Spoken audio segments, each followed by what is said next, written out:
বিসমিল্লাহির রহমানির রহিম। 25শে অগাস্ট 2024 একটা বিষয় নিয়ে আলোচনা করতে চাই, সেটা হলো ভারতের সেভেন সিস্টার এবং আমাদের বিশ্ববিদ্যালয়ের ছাত্রদের মিছিল। গত 3-4 দিন ধরে বাংলাদেশের কয়েকটি বিশ্ববিদ্যালয়ে মিছিল হয়েছে, তার মধ্যে ঢাকা বিশ্ববিদ্যালয়ও আছে। স্লোগানটা এরকম: বাংলাদেশের কিছু হলে সেভেন সিস্টার থাকবে না রে। আবার গত বিএনপি সরকারের আমলে স্বরাষ্ট্রমন্ত্রী ছিলেন বাবর সাহেব। বাবর সাহেবের মুক্ত করার জন্য, আবার সেভেন সিস্টার ভাঙার জন্য, সেভেন সিস্টারের স্বাধীনতার জন্য কি বাবর সাহেবের প্রয়োজন, এই ধরনের একটা স্লোগান দিয়ে মিছিল হচ্ছে। সবচেয়ে দুর্ভাগ্য হলো বাংলাদেশের সেরা মেধাবীদের বিদ্যাপীঠ ঢাকা বিশ্ববিদ্যালয়ে এই ধরনের মিছিল হয়েছে। ঢাকা বিশ্ববিদ্যালয় হলো বাংলাদেশের সকল রাজনীতির সূতিকাগার বলা হয় এটাকে বলা হয় মানে আতুর ঘর। তাহলে ঢাকা বিশ্ববিদ্যালয়ের ছাত্ররা যে এই মিছিলটা করলো, তারা কি চিন্তা ভাবনা করলো না আবেগের বশে করলো? তারা কি বলতে চায়? বিএনপির নেতা বাবর সাহেব কি সেভেন সিস্টার ভাঙা দায়িত্ব নিচ্ছে? আমরা কি যে কথাটাই আমাদের বিশ্ববিদ্যালয়ে যারা মিছিল করছে তারা তো আমাদেরই ছোট ভাই বা আমাদের সন্তানের বয়সে, তারা কি এটা জেনে শুনে বলেছেন? এই সেভেন সিস্টার ভাঙার দায়িত্ব কি বাংলাদেশের? আর এই সেভেন সিস্টার ভাঙার দায়িত্ব কি বাবর সাহেবের?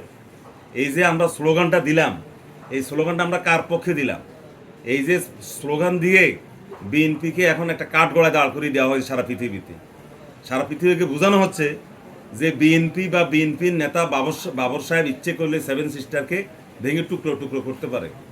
আমাদের বোধহয় আমাদের ভৌগোলিক কি জ্ঞান কি কমে গেছে? আবার একদল চীনের পক্ষে স্ট্যাটাস দিচ্ছে যে চিকেন নেক শিলিগুড়ি করিডোর, এটা যদি চীন নিয়ে দিতে পারে তাহলে তাদের 7টি রাজ্য বিচ্ছিন্ন হয়ে যাবে। বুঝলাম চীন চিকেন নেকটা নিয়ে গেল, ভারতের সেভেন সিস্টার আলাদা হলো, তাতে লাভ টাকা। আমরা যে বাংলাদেশের নাগরিক, আমাদের লাভটা কতটুকু, আমাদের সার্বভৌম কতটুকু, এটা কি আমরা একবার ভেবেছি? চীনের সাথে যদি সেভেন সিস্টার যদি একও হয়ে যায়, আমরা কি নিরাপদ থাকবো? আমাদের যে পার্বত্য চট্টগ্রাম, আমরা কি কখনো ভেবেছি যে এটা নিরাপদ? সেভেন সিস্টারের যে রাজ্যগুলো আছে, আসামের একটা বিশাল অংশ ছাড়া মণিপুর, নাগাল্যান্ড, মিজোরাম, অরুণাচল, এইসব অঞ্চলের যে জাতিগুলোর বসবাস করে, এই জাতিগুলো হলো মঙ্গল জাতিগোষ্ঠীর বিভিন্ন শাখা বা উপশাখা। ঠিক অনুরূপ আমাদের বাংলাদেশের পার্বত্য চট্টগ্রামে যে উপজাতিগুলো আছে, এরাও সেই মঙ্গল গোত্র বা মঙ্গল জাতি উপজাতির একটা ধারা।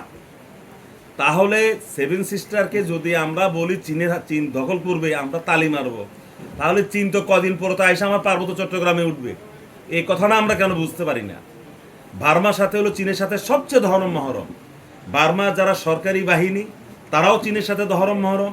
যারা বার্মাতে এখন বিভিন্ন প্রদেশে যুদ্ধ করে, বিদ্রোহী Arakan army, Karen army, Kachin army, যাই বলি, তারাও কিন্তু চায়না থেকে অস্ত্র পায় এবং চায়নার সাথে তাদের ভালো সম্পর্ক। তাইলে ভারতের সেভেন সিস্টার যদি চীন নিয়ে যায়, বাংলাদেশ নিরাপদ থাকবে, এই কথাটা কোনো ঠান্ডা মাথার লোক চিন্তা করতে পারে না। আর চীন কি করবে না করবে এটা নিয়ে আমাদের তো ভাই দরকার নেই। আমাদের বাংলাদেশ এখনো আমরা লেখাপড়ায় ওই পর্যায়ে যাই নাই। আমাদের যেখানে বাংলাদেশে কোনো জাতীয় দুর্যোগ দেখা দিলে বাংলাদেশে বিএনপি, আওয়ামী লীগ বা সমমনা দলগুলো একত্রে বসে একটা সিদ্ধান্তে আসতে পারে না, যেটা ভারতে পারে।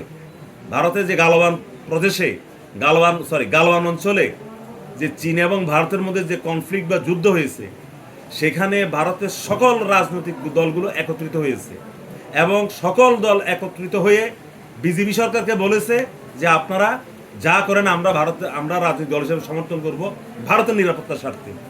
আমাদের বাংলাদেশে কি আমাদের পক্ষে কি সম্ভব এই ধরনের? আমরা তো বিএনপি যদি বলে যে আজকে রোববার, আওয়ামী লীগ বলে যে হয় আজকে শনিবার বা সোমবার, এই হলো বাংলাদেশে আমাদের রাজনৈতিক আমাদের একতা। তাহলে এই যে আমরা চিকেন নেক নিয়ে কথা বলি, সেভেন সিস্টার থাকবে না রে, সেভেন সিস্টার করে দেবে, কি বলেন ভাই আপনারা? আপনারা তো এই যে এই স্লোগানটা বিএনপিকে, আমি মনে করি শুধুমাত্র বিএনপি এবং জামাতকে, সারা পৃথিবীতে যারা দেশগুলো পৃথিবীকে পরিচালনা করে, জাতিসংঘের কাছে এই দুইটো দলকে কিন্তু আপনার প্রশ্নের সম্মুখীন আপনারা করে দিয়েছেন। আপনাদের পক্ষে তো সম্ভব না। আমরা বরং আমাদের বাংলাদেশকে কিভাবে আমাদের যে সীমাটা আছে, যে সীমানা আছে, আমরা আমাদের এই সীমানা, আমাদের এই ভৌগোলিক অবস্থান কিভাবে আমরা ধরে রাখতে পারি, কিভাবে আমরা জনগণ একত্রিত হতে পারি, কিভাবে আমরা একত্রিত হয়ে আমাদের সার্বভৌমত্বকে আমরা ধরে রাখবো, আমাদের হবে সেই চিন্তা। আমরা ভাই সেভেন সিস্টার নিয়ে আমাদের মাথা ঘামানোর দরকার নাই। এটা আমাদের দরকার নাই রে ভাই। এটা মাথা ঘামালে বা ঘামাবে চীনে, মাথা ঘামাবে ভারতে। মাঝখানে ক্ষুদ্র দেশ হিসাবে, একটা অনুর্বর অর্থনীতির দেশ হিসাবে আমাদের ভাই মাথা ঘামানোর দরকার নাই।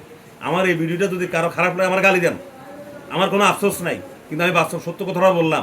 দয়া করে বিএনপি জামাতকে আপনারা মানে রাজনৈতিক কাঠগোড়ায় দাঁড় করাবেন না এই সেভেন সিস্টারের বিচ্ছিন্নতার কথা বলে।